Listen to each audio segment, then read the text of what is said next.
сабағымыз алгебра сабағы. Алгебра сабағынан біз жаңа тарау бастаймыз. Өйткені біз бір сабақ бөлім естедік, бөлім бойынша жиынтық бағалау жаздық. Енді бүгін біз жаңа тарау, жаңа тақырып бастаймыз. Ол үшін сабағымызды бастамас бұрын қандай тақырыппен танысады екенбіз, қандай тарау басталады екенін білу үшін алдымен топқа бөлініп алайық.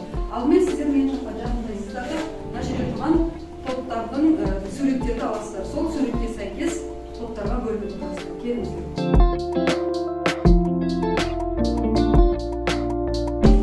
Ал енді балалар қолдарыңыздағы суреттерге қарай отырып, мағынасына қарай топтарға бөлінеміз. Бірінші топ сіздер жылқы абзелдері тобы боласыздар, яғни жылқыға қатысты суреті бар оқушылар мына топқа отырады. Ал сіздер киіз үй жабдықтары, сіздер екінші топта кімде киіз үйдің жабдықтары болса, екінші топқа орналасыздар. Үшінші топ сәулет өнері. Кімге ғимараттардың суреті түскен болса, сол топқа, үшінші топқа орналасады. Оқушылар, қолдарыңызда суреттерге қарап не айтар едіңіздер? Мысалға, сіздерде қандай сурет бар? Біздің тобымыздың суреті ол Тараз қаласындағы сәулет өнері. Мысалға, Шахристан сарайы алатын болса, ондағы әйнектері мен оның шатыры, терезелері параболаға ұқсайды. Және бізде Тараз аренамызшы, оның іші параболаға ұқсас. Және біздің тақырыбымызға сәйкес. Өте жақсы. Ал сіздердің топтарыңызда Жамбыл, сенде қандай сурет бейнеленген? Менде киіз үйдің шаңырағы бейнеленген. Ал Таным Шолпан, сенде қандай сурет бейнеленген? Таға бейнеленген. Таға жылқы үшін қандай қызмет атқарады? Кім біледі? Қазбек. Таға бұл ат абзелінің бірі. Мұны аттың қаймау үшін, аттың аяғының тұяғының беріктігі үшін қолданады. Өте жақсы. Жарайсыздар балалар. Енді балалар осы үш суретті, үш топтың қолындағы суретті біріктіріп тұрған, яғни осы суреттерді бір-бірімен байланыстырып тұрған не нәрсе? Дұрыс айтасыздар. Парабола, иә, қол көтеріп. Демек, бүгінгі сабағымыздың тақырыбы сіздерге алдын ала қарап келіңіздер деген ол қандай? Парабола функциясының, яғни графикінің қарастырылуы. Жарайсыздар балалар. Бүгінгі сабағымыздың оқу мақсатын ашу үшін балалар сіздерде кішігірім мынандай секілді тапсырмасын берейін. Яғни сіздердің топтан кім келеді? Екі топтан бір екі оқушы келсінші. Мен сіздерге қазір доп беремін. Допты Аяна алдымен Қадырбек. Одан кейін Қадырбек керісінше Аянаға. Аяна бастаңыз. Жарайсың, өте жақсы. Енді Қадырбек, сіз Аянаға. Ал доптың траекториясы қалай не айтасыздар? Шеңбер болған сияқты.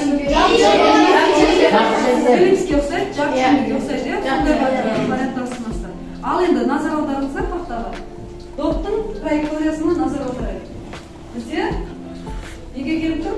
Парабола келіп тұр, иә? Яғни квадрат функцияның бүгінгі тақырыбымыз квадрат функция және оның графигімен танысатын боламыз. Балалар, бұл функцияның аты бізде квадрат функция екен, яғни параболаның аты. Квадрат функцияның графигінің аты парабола, бірақ функцияның аты не деп аталады екен? Квадрат функция. Балалар, осы жерде Қадырбек қандай қателік жасады? Неліктен Аяна оны допты тосып ала алмады? Иә, Қазбек. Қадырбек бұл жерде қателік допты төмен лақтырды. Яғни қатты төмен болса, ол тоса алмайды, ал төбеге лақтырса, оның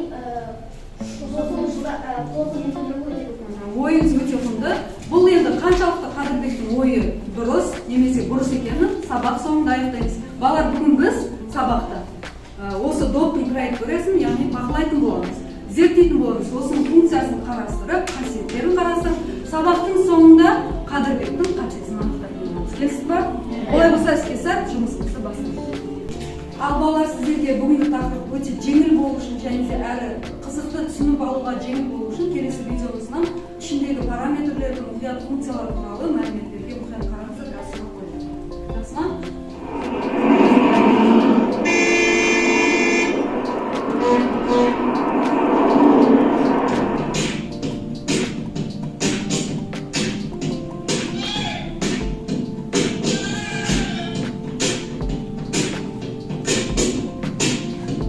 Эти школьники постоянно что-нибудь подкидывают. Вот мы и попросили их забросить этот мячик в ведро.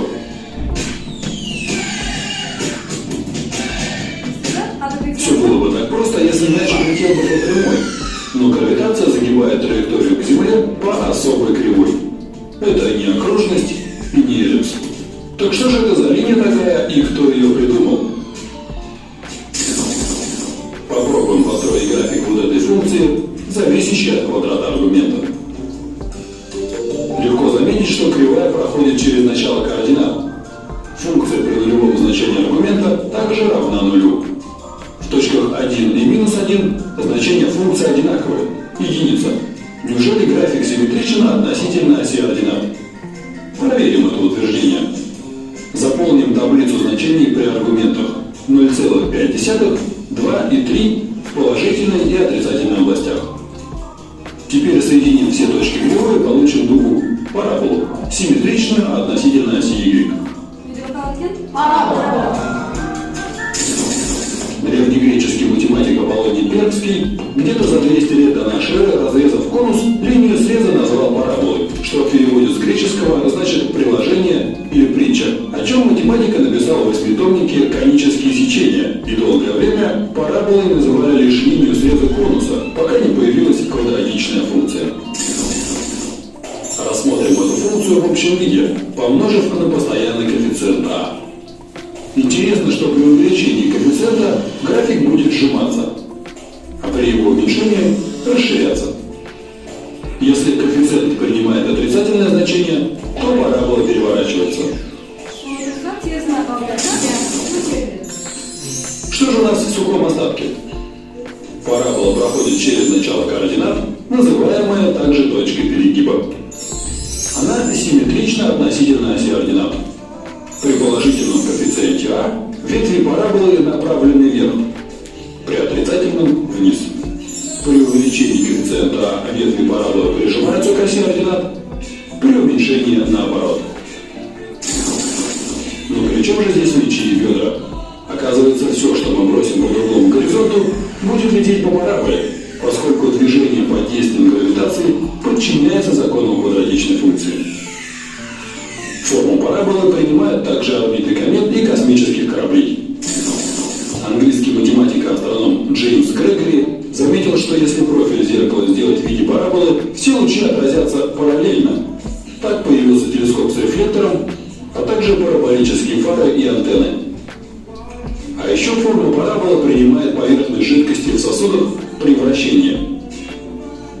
И многие архитекторы, размышляя над формой крыши куполов, выбирают форму параболы, ибо такая конструкция более устойчива к ветрам, землетрясениям и времени. Теперь ребята с легкостью могут начертить параболу и прикинуть траекторию летящего мячика.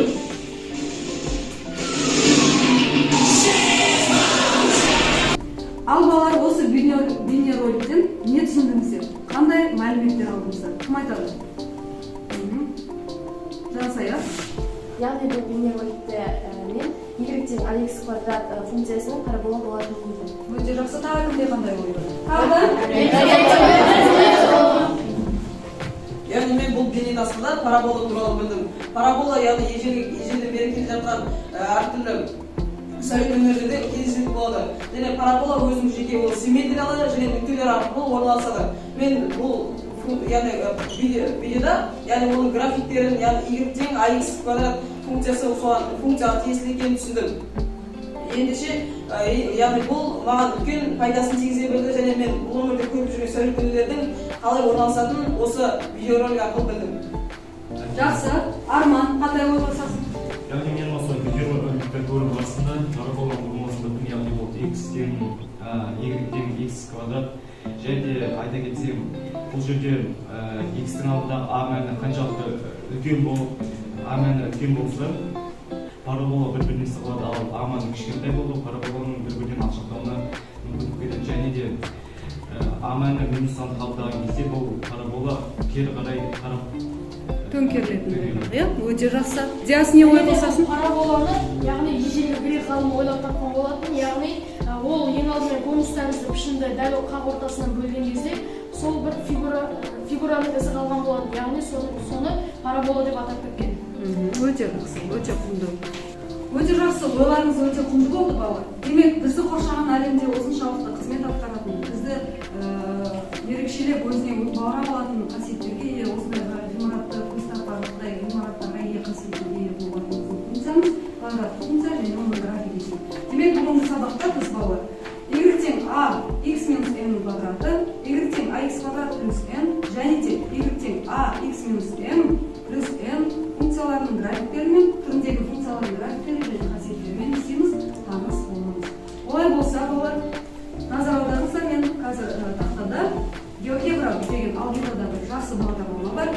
Біз осы функцияларды қазір дәптерде де орындап кескіндейміз. Дегенмен осы графикті жеңілдету үшін архитектурада жалпы құрылыста бізге жеңілдету үшін геогебра деген бағдарлама бар.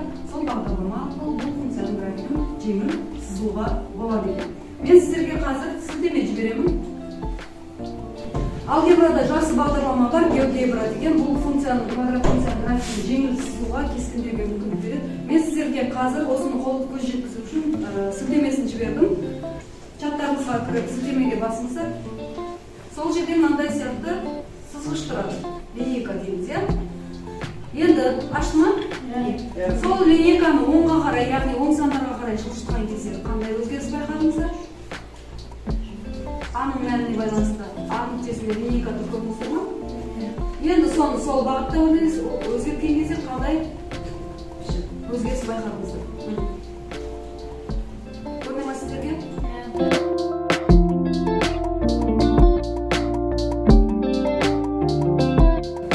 Ал балалар, y-тің мәні бірден үлкен болған кезде қандай өзгеріс байқадыңыздар? Нұртас айта қойшы, функция графигі қалай өзгерді? Егер парабола бірден үлкен болса, сығылады, егер парабола бірден кіші болса, үлкейеді.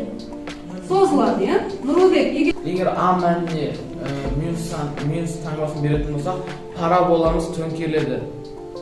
Функцияның графигіне балалар назар аударайық. Бұл жерде функциямыздың графигі неге тәуелді болып тұр, қандай параметрге және функцияда қандай өзгеріс байқап тұрсыздар?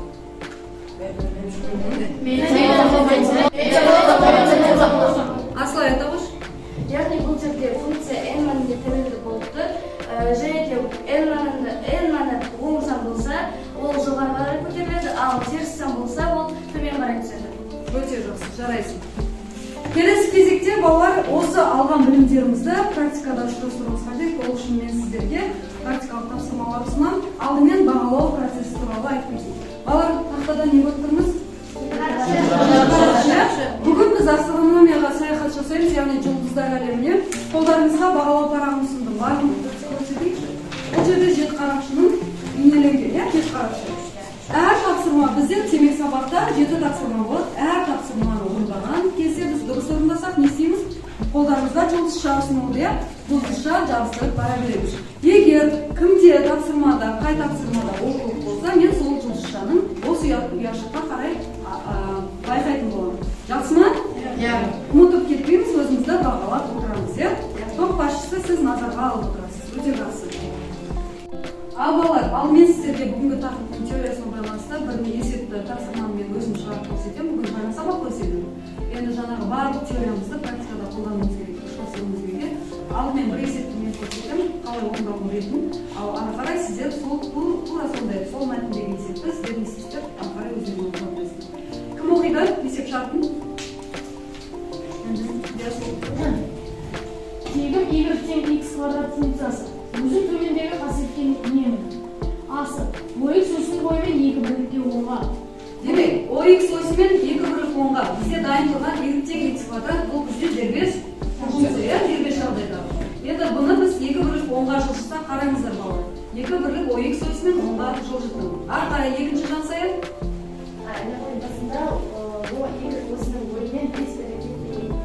Демек, қай жерге түседі деп ойлайсыңдар? Төменге жылжыды. Көрме ма сіздерге? Ал енді ең соңғы, Жазира. OX өсінің бойымен бір бірлікке солға және 3 бірлікке жоғары жылжыту арқылы алынған. Мен сонда қандаймын? Яғни бұл тапсырманың орындалу барысын түсініңіздер ме? Яғни мына жерде соңғы функциямыз алдымен солға қарай бір бірлікке жылжып, 3 бірлік не істеді? Жоғары жылжыды. Сол кезде біз мына жерде функцияның жалпы түрі берілген балалар, y тең x минус n квадраты плюс n. Осы жерде m мен n-нің мәнін анықтап алуымыз керек. Ол үшін біз осы соңғы функцияның параболаның төбесін, координатасын анықтаймыз. Балалар, айтыңыздаршы, көмектесіңіздерші маған. Бұл жерде функциясын параболаның төбесі қай нүктеде тұр? 1 x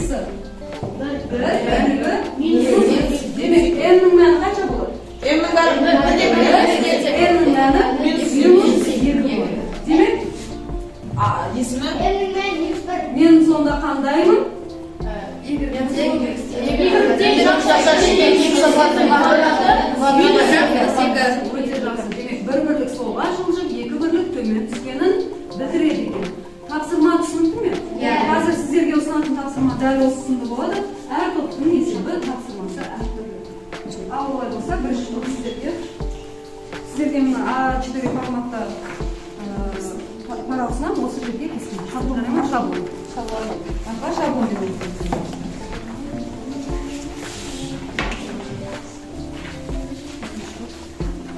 шаблон. Алып шықтық. Ал сіздерді екі жақтап жақындамыздар, бірге ақылдасып, мен сияқты атын тауып беріңіздер.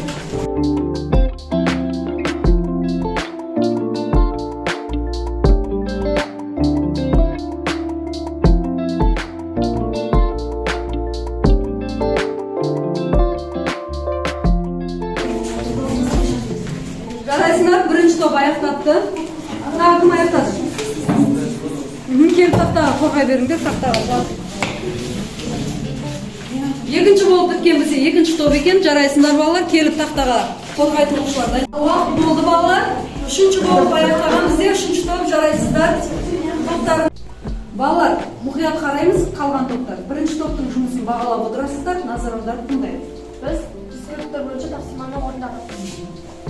Бірінші дәрежеде OX өзінің бойымен екі бірлікке соғады. Біз яғни дербес жағдайда y тең x квадрат функциясы бойынша дербес жағдайда оны OX өсімен сол екі бірлік солға жылжыттық. Дұрыс, иә? Екінші қадам берілді. Екінші қадамда OY өзінің бойымен 4 бірлікке төмен. Екінші қадамда OY бөлігімен 4 бірлікке төмен жүргізді. Үшінші қадам OX өзінің бойымен 2 бірлікке солға және 5 бірлікке жоғары.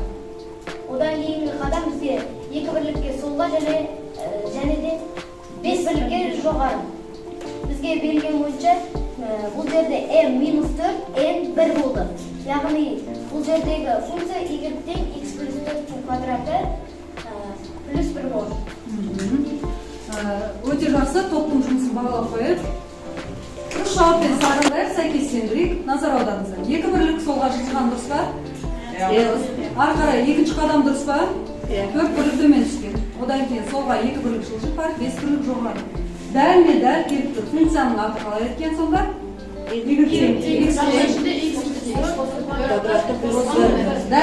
келіп тұр. Яғни m мен n-нің мәнін дұрыс анықтаған.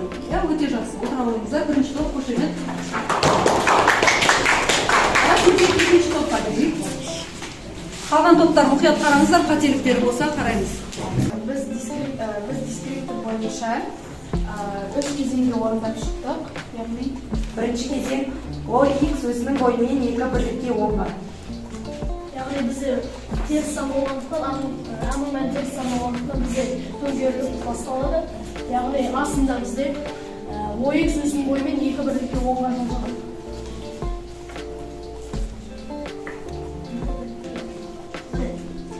Өте жақсы. Ал екіншісі OY өзінің бойымен 5 бірлікке төмен. Яғни 1, 2, 3, 4, 5.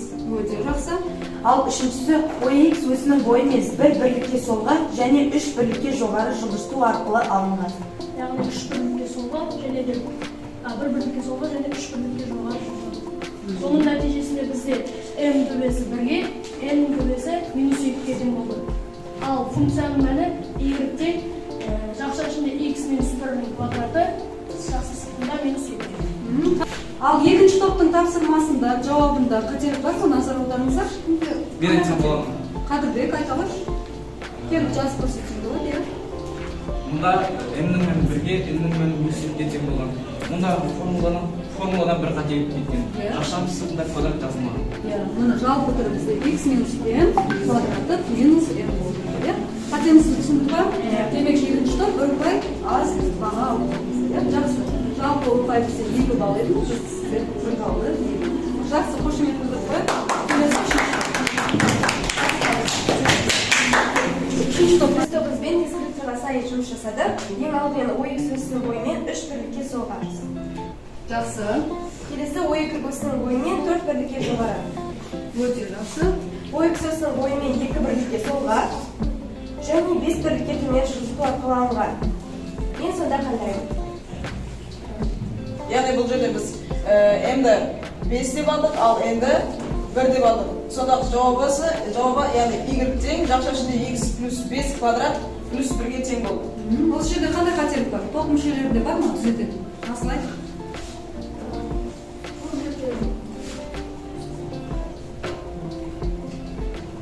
N-нің мәні дұрыс табылған ба? Яғни бұл жерде n-нің мәні минус болады. Минус болғандықтан жалпы түрі y тең жақша ішінде x минус 5 квадрат азайтылған 1 болады. Яғни біз өзіміздің тобымызбен болып осы қателікті яғни байқамадық. Және де бұл қателікті келесі тапсырмаларда қайталайтын боламыз. Өте жақсы. Өз қателеріңізді түсіндіңіздер ғой? Ең маңыздысы тапсырмадағы жіберген қателікті жою. Бер уақытта. Топ мүшесіне рахмет. Олайсыз орныңызға отырайық. Ал жұлдыздарыңызды жабыстыра қойыңыздар. Яғни 3 тапсырманы да толық орындаған топ 3 жұлдыз, қателіктер жіберген топтар 2 жұлдыздан жабыстырамыз. Ал бізде бірінші топта тапсырманы толық орындағандықтан, қатесіз орындықтан 3 жұлдызда жарқырап жанып тұр, иә? Олай болса, екінші тапсырмаға көшпес бұрын алдымен біз мынандай қасиеттерді біліп алайық. Яғни, бірінші сұрақ, y тең ax квадрат плюс n функциясының графигін қалай салуға болады? Біз y тең ax квадрат функциясын y осымен жоғары және төмен жылжытуымыз қажет. Өте жақсы. Екінші сұрақ. Бірінші топтан айтамыз.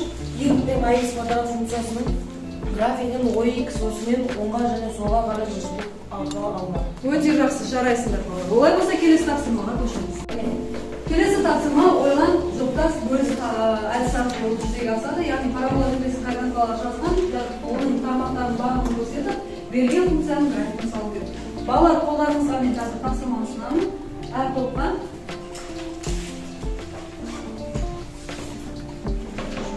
мынандай тапсырма осы жерге орындайсыздар, әр оқушыға жеке беріледі, жұмысты орындау, тапсырманы орындау парағы. Маған қол жауап беріңіздер, артын топқа достас береді. Әр оқушыға жеке беріледі. Балалар, бұл тапсырманы орындауға уақыт беремін, яғни 10 минут уақыт ішінде тапсырманы орындайсыздар, жеке жұмыс болғандықтан уақытты тиімді пайдаланылмайды. Уақыттарыңыз белгілі уақытқа шектеулі, сондықтан іске сәтті. Уақытқа назар аударыңыз.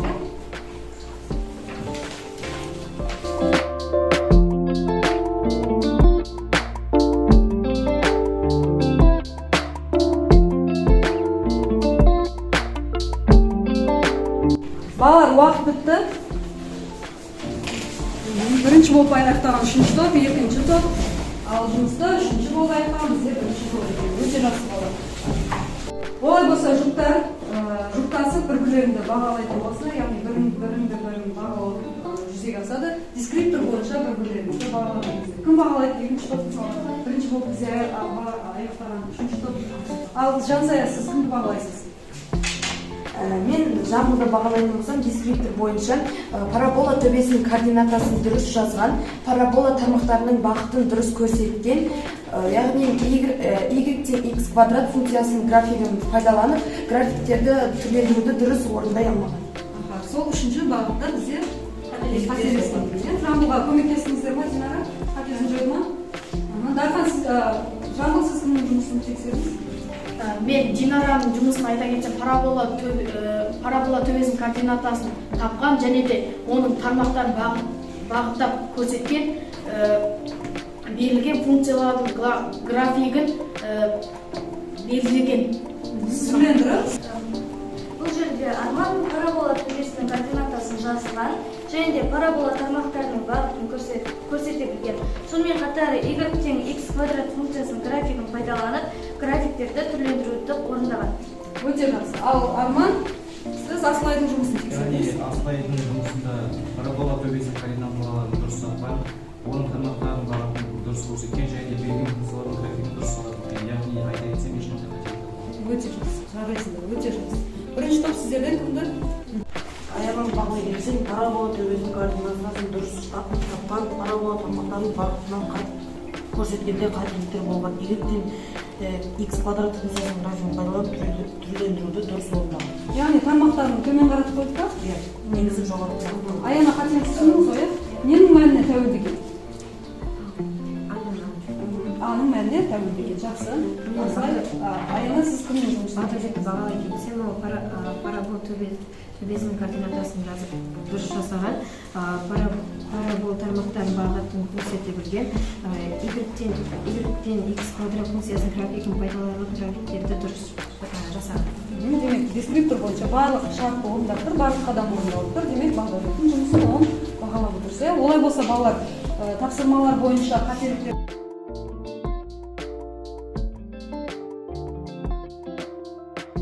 жарайсыңдар балалар, өте жақсы тапсырманы мұқият орындап, қателеріңді бір-біріңді түзетіп жатырсыңдар. Демек, бүгінгі жаңа тақырыпты өте жақсы меңгеріп жатырсыңдар.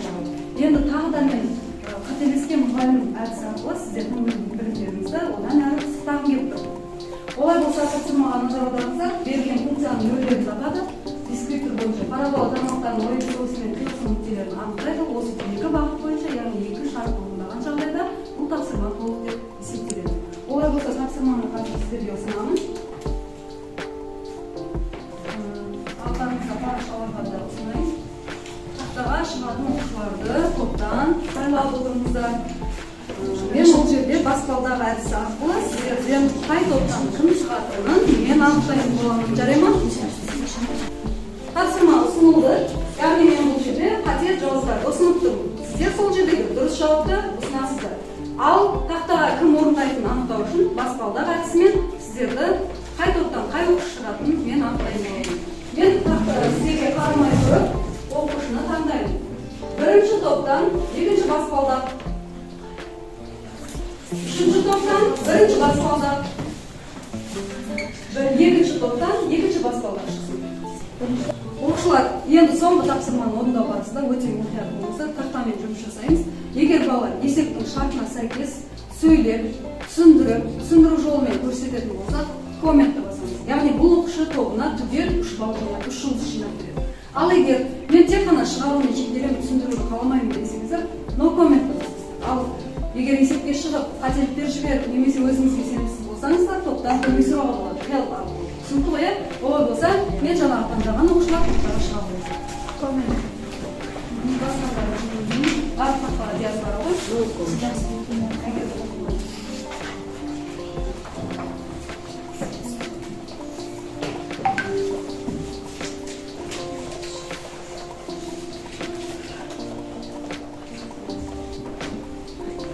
Ринат, не болды? Тобынан көмек сұрап отыр екен, не болды? Не жайлы? График қатесі. График салуда қиналып жатыр екен. Дархан көмектесе қойшы. Дархан, жарайсың, есепті жалғастыра беріңдер, көмектесе бер. Ал бірінші топта бізде Айгерім есепті шығаруда no коммент таңдады, яғни есепті түсіндірмей өзі шығарып жатыр. Ал комментарий айтады, бұл есептің шығару жолы туралы түсінікті көрсететін оқушы бар ма? Назая көмектесе қойшы онда Айгерім. Яғни біз осы есепте алдымен функциялардан нөл таба аламыз, яғни ол бірінші x-тен -1, x-тен -4-ті береді. Және осы формула арқылы біз n-тен -1, n-тен -4 дедік. Және де берілген графиктер арқылы біз осы жауапты таңдадық, яғни ол не жауабы. Жарайсың, Жансая, Айгерім отыра қойыңдар. Сіздерде 2 балл толық бар. Жұлдызша тапсыра беруге болады. Ал Диас тобына әр оқушыға 3 жұлдызды сыйлайын деп тұрған Диасты тыңдайық. Яғни бұл функцияны шешу үшін ең алдымен біз нөлге теңестіріп алуымыз керек. Яғни бұл жерде екі жақшаның да мәндері бірдей болғандықтан біз нөлге теңестіру үшін бір жақшаның мәнін алсақ болады. Яғни оның мәні x + 4 тең 0. Яғни бұл біз теңдеуге келді. Енді бұл теңдеуді шешу үшін x тең -4. Себебі жақшаның сол жағында тұрған 4 теңдеудің оң жағына барғанда минус таңбасымен орналасады. Енді бұл жерде төбелері координаталық жүйенің төбелері -4-тен 0, яғни m тең -4-ге, ал n тең 0-ге. Бұл жерде декарттық координаталық жүйесінде, яғни белгілерін орналасқан, яғни жауабы бізде G арқылы сипатталған белгіге сәйкес келеді. Жақсы, Диас, балалар, Диас осы жерде бір қателік жіберді. Қандай қателік жіберді? Параболаның төбесі? Яғни -4 және өте жақсы. Жарайсың Диас. Диастың тобына 3 жұлдыз, өз тобына 3 жұлдыз сыйлады. Бізде Айгерім тобына 2 жұлдыз сыйлады, жақсырамыз. Диас өз тобына 3 жұлдыз сыйлады. Яғни бізге берген тапсырма бірінші тапсырма. Біз бірінші тапсырмада ең алғашқы бұның нөл теңдік тауып алып, біріншісі яғни -3 және -2. Бұны біз координаталық жүйеге салатын болсақ, яғни парабола x осімен -3 және -2 нүктелерінде қиылысады. Яғни парабола болады. Сондақсы бұл жауап, яғни А жауабына яғни байланысты сәйкес келеді. Мына жерде Дархан алдымен функцияның бөлігін табамыз дейді. Яғни функция x осімен қиылысының бөлігі -3 пен -2. Өте жақсы. Дархан да өз тобына 2 ал еншіледі. Ринат түсінді ғой, есі? Балалар біздің мемлекетімізде өткен олимпиада барыс олимпиадасы естеріңде бар болса, қай қалада өтті? Астана қаласында өтті. Сол тапсырма өмірмен байланысты есеп қарайсынан болсақ, барыс еліп келе жатыр, өзенінен секіріп өтеді. Енді секіру траекториясы парабола тәрізді, яғни ол келесі формамен берілген. Сұрақ, барыстың секіру траекториясының графигі қандай болады? Диас айта қойшы, парабола тармақты ең графигі қалай болады? Яғни оның графигі парабола болады, яғни оның тармақтары төмен қарай. Өте жақсы. Келесі ең жоғары биіктігі. Барыстың ең жоғары секіру биіктігі. Қазбек. Барыстың ең жоғары секіру биіктігі ол 2,5 метр болса. Өте жақсы. Өзеннің ені 3,5 болса, барыс өзен секіріп өте ала ма? Асылай? Өзеннің ені 3,5 метр болса, барыс өзеннен секіре алады. Себебі оның ең ұзын секіру метрі ол 3,7 метр. Ұзындығы, иә? Егер өзеннің ені 4 метрден асатын болса, барыс өзен секіріп өте ала ма? Өте алмайды, иә? Яғни қандай қорытынды жасауға болады?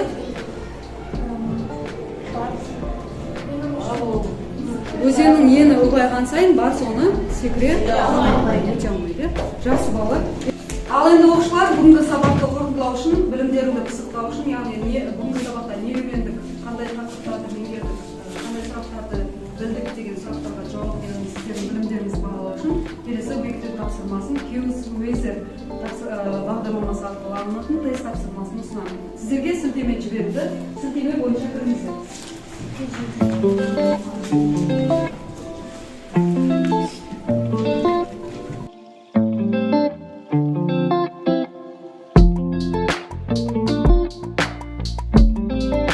Бағдарламаға қазір келсе Жансая, Диас, Нұрлыбек, Аяжан, Асылай, Бақдәулет, Ринат, Арман, Жансая, Тұтас, демек бар оқушы ойынымызға тіркеліп кірді.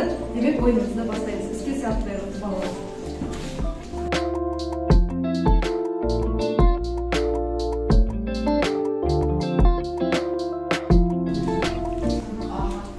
Ал енді оқушылар назар аударайық. Ең бірінші орында бізге финишқа 51 секунд уақыт ішінде кім келді?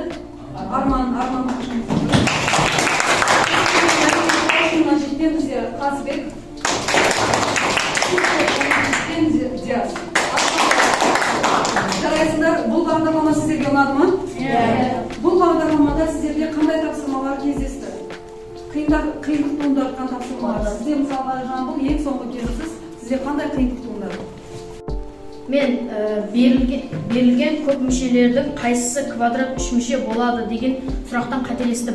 Және де бұл сұрақтың жауабы 3x 2 азайтылған 9x азайтылған 1 екен.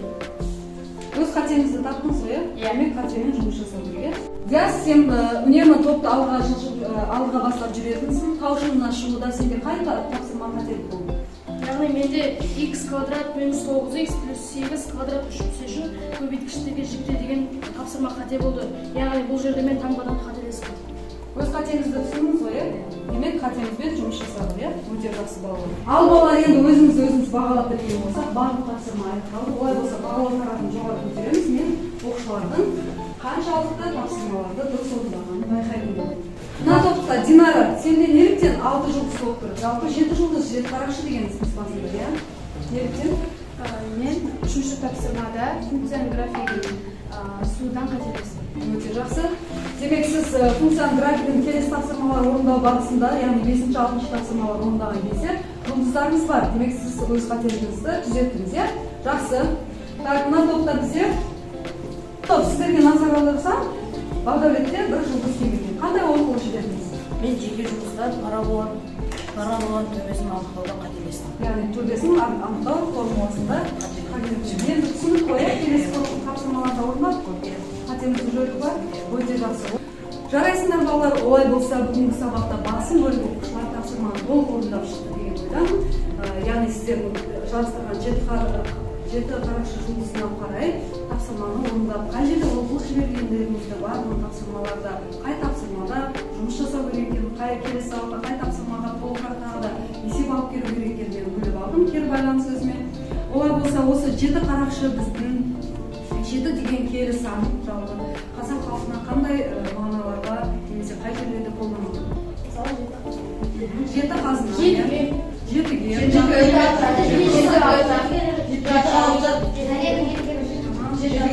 Өте жақсы. Өте дұрыс, ойыңыз өте құнды. Демек біз 7 деген санды астрономиядағы 7 қарақшы жұлдызымен қоса өзіміздің ұлттық білетін, яғни әрбір қазақ білуге тиіс 7 қазынамызды, 7 керемет, әлемнің 7 кереметі деген сияқты барлық сандарды 7 рет өлшеп 1 рет кес деген сияқты бағана біздер ала салып есептің жауабын берлей салып өзінің не істемеді? Сенімсіздік туындағандықтан 7 рет өлшеп 1 рет кесіп дарханды өзіне көмекке шақырды. Мына біздер балалар осы сабақта сіздер өздеріңізге керекті мәліметтерді жинақтаңыздар. Барлығымыз тапсырмаларды өте жақсы деңгейде орындадық. Демек сабақты өте жақсы түсіндік. Үйге тапсырмалайық балалар олай болса. Оқулықтарымыздағы 13-9 үйге белгілеп алыңыз. Сұрақтар болса қоюға болады. Тапсырма түсінікті ме?